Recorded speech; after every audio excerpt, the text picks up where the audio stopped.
A former WWE star is apparently open to a WWE return under Triple H. An AEW star has confirmed their injury status. And we got an update on Brock Lesnar's WWE WrestleMania 39 status. Stay tuned to find out all the deets.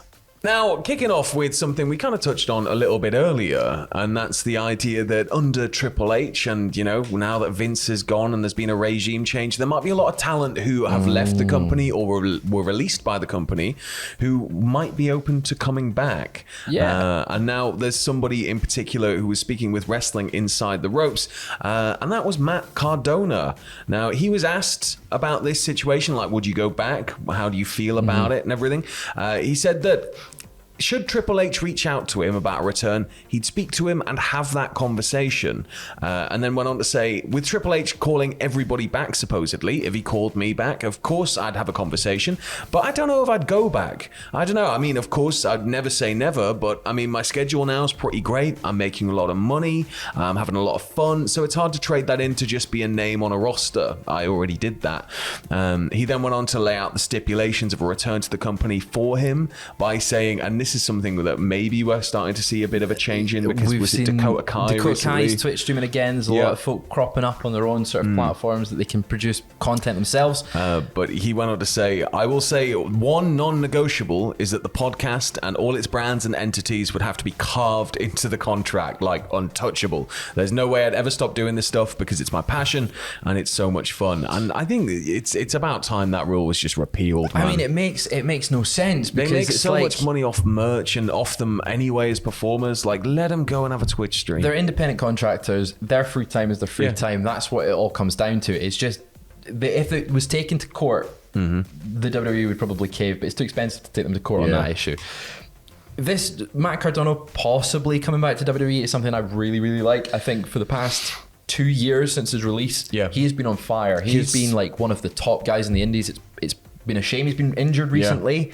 But his stuff in like GCW and Impact, and even his brief 3-week spell in AEW was really, really good. He's really had that like Cody run, hasn't he? When Cody left and went to reinvent himself. And I think Cardona's done very much the same. And his GCW stuff's been glorious. So I don't blame him, I'd see him maybe coming back for a surprise spot, maybe a little bit, but I think if you're having the time of your life and you're out there making money and stuff, then go for it. I think that's the telling thing is, though, that a lot of these former talents that have before been like probably wouldn't are now going, never say never. This we'll wait and see, because again, it's trying to. The people have seen Cody return and go, oh, he was treated like a star. Karrion Kross comes back and he's instantly treated like a star. Dexter Lumis comes back and it's like, oh, this is a big deal. I think over the next few weeks, we're going to see folk like Matt Cardona being like, if he phones, I will consider it. I'm open to it. But then they'll have obviously a bit of reservations because it's as we've said before, it's kind of an unknown. It's a whole new world.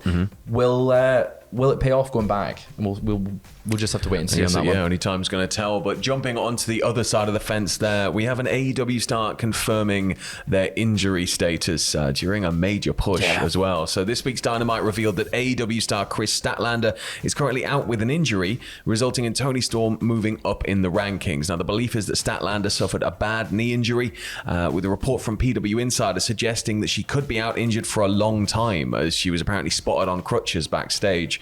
She previously missed a chunk of 2020-2021 after she suffered an ACL injury. However, it looks to be the opposite knee now from the previous injury. So unfortunate. I've had a knee injury before. I can imagine it's terrible. It's one of the worst things in the world, having to be on crutches and your knee not work properly. But having both your knees not work properly back to back, a year apart or so, that's got to really grind your gears. Well, she took to Twitter to say, "Welp, one knee fixed, one to go. After the first knee injury, I came back stronger and better than ever. So it's all over for you. So it's all over for you all when I come back from this one. I'm sorry to let you all down once again. I'll be back bigger, more powerful, and more than a woman." Statlander was currently, as we were saying, though, in the middle of what was supposed to be a major push, and AEW's just their luck with injuries has been terrible this year. So bad the past few months. For her, man. It looked like she was being set up to maybe be the one to dethrone Jade Cargill, or in my mind anyway, she was going to be the one. And now she's injured. That's her push, sort of the rug's been pulled out of her.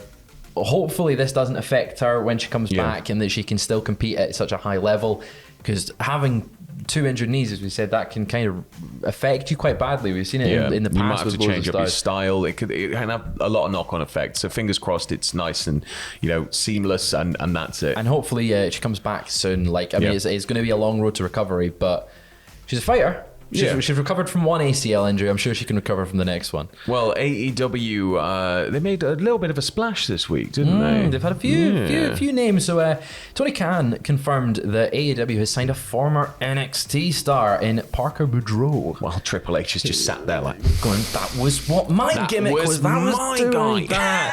But after a few appearances on AEW Dark, he made his AEW Rampage debut. This is Parker Boudreaux, not Tony Khan.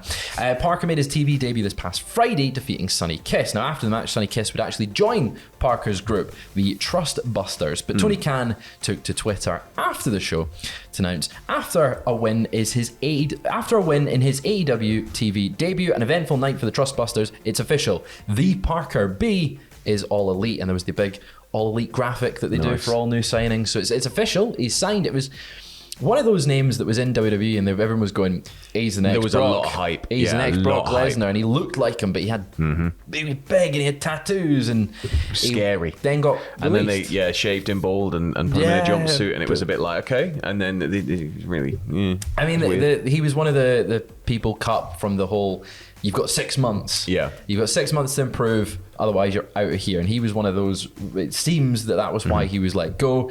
I feel like he would have probably made his way back to WWE if this contract didn't appear. Yeah.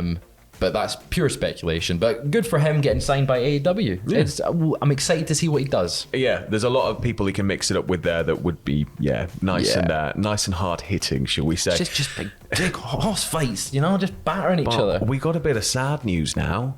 It's finally happened. He's had to go. He's had to leave America. Departed. He can't go to Cinnabon anymore as easily. And Konosuke Takeshita has departed the US after his excursion. It's done.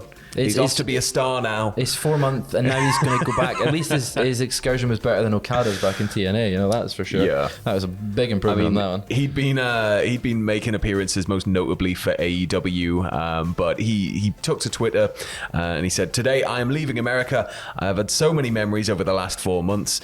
Thank you all for being so nice to me." His most high-profile matches recently have been against the likes of Adam Page, Moxley, and of course the match he had against Ring of Honor champion Claudio. So good. At last weekend's Battle of the Belts 3. So he's somebody who I think we're going to see more of. He's going to be a star, and I imagine after this 4 month period that he's been in AEW, a lot of companies have gone, we need him. He's really good, and he's still relatively young, and he's still got a massive career ahead of him. I saw something being shared on Reddit the other day. It was a match between him and Kenny Omega from like 10 years ago, and it's crazy because he's been around for a while. Well, this is the thing. I think going back to, and it's not a knock on DDT because they draw like very big audiences, and they have a lot of support behind them, and they're a great promotion. But I don't know if there's just going to be something like going back to your home promotion and then just missing it, maybe. I don't know. Like he's had a lot of eyes on him for the past 4 months, and he's arguably been the biggest thing at the moment that DDT Pro has had, because as far as for the wider audience in America, or they might not know much about DDT, they're just, this guy's turned up. He's kind of too big for it right now. Yeah, as much as it's sad to say. I think there's going to be a bit of a bidding war in Japan first and foremost, probably, if his contractual status would allow for it. Before, I'd imagine AEW starts just, come back. I could even WWE, I could see being interested in him. He's got that just raw talent and sort of charisma about him. I'm very excited because I'm going to see him this weekend. I know, you're very lucky. Oh, he's going to be at Progress this Sunday in Newcastle. Very, very excited. But I'll speak about that at the end. And we're wrapping things up today with just a quick update on Brock Lesnar's WrestleMania 39 status. It appears that Brock's status has been revealed simply because of one thing, and it's a bit tentative. I know. Take a little pinch of salt. But they've started releasing marketing materials for the show, and there is a tweet from the official WWE WrestleMania Twitter account, because WrestleMania has its own Twitter account, Of course. and it advertised the pre-sale for the show, and the poster featured Brock alongside Roman, Becky Lynch, Bianca Belair, Bobby Lashley, and Ronda Rousey. Now, while card subject to change and everything, it is, and I mean, we've had situations recently with Roman being on posters and then disappearing from posters. Wasn't at the show. But it's a pretty good indicator that Brock is at least being factored into plans. Yeah, right. As of right now, they're going, Brock Lesnar is in our WrestleMania plans. Again, they're going to be a big show. We reported the other day that WWE still is planning Rock versus Roman Reigns for the show. That's going to be good. So it's no surprise that they want to have Brock on that card too, to make it one of the biggest WrestleManias of all time. First one without Vince as well. So oh man, I didn't even think about that this is the first one that Vince won't be involved in since the inception. But Brock's meant to come back at the start of next year, January 1st, literally the first day, at day one, which he also, I think he returned at last year, and he won the belt, in fact. So it looks like he's going to return in the run up to WrestleMania. I don't know what position. I can't see any obvious matchup. I don't know. I think we might see Brock end up in some sort of strange feud toward the end of the year, toward the start of his return, like Karrion Kross, maybe. That'd be quite good. Oh, Brock Cross would be banging. That would be quite fun. What do you think? Let us know in the comments below. But as I mentioned, I'm so excited to go to Progress this weekend. Thank you for everyone that entered the competition, and thank you to Progress for giving us tickets to give away. You can go and buy tickets at Progress Wrestling's website for the show if you're still excited to go to Newcastle's event on Sunday. I'm excited. There's going to be some good matches, as I said. Takeshita's the one I'm most excited for. I always enjoyed Progress events when I've been, so you're going to have a blast. It's a boiler shop, so like it's a really nice little venue as well. So very excited. If you see us there, say hello. Yeah.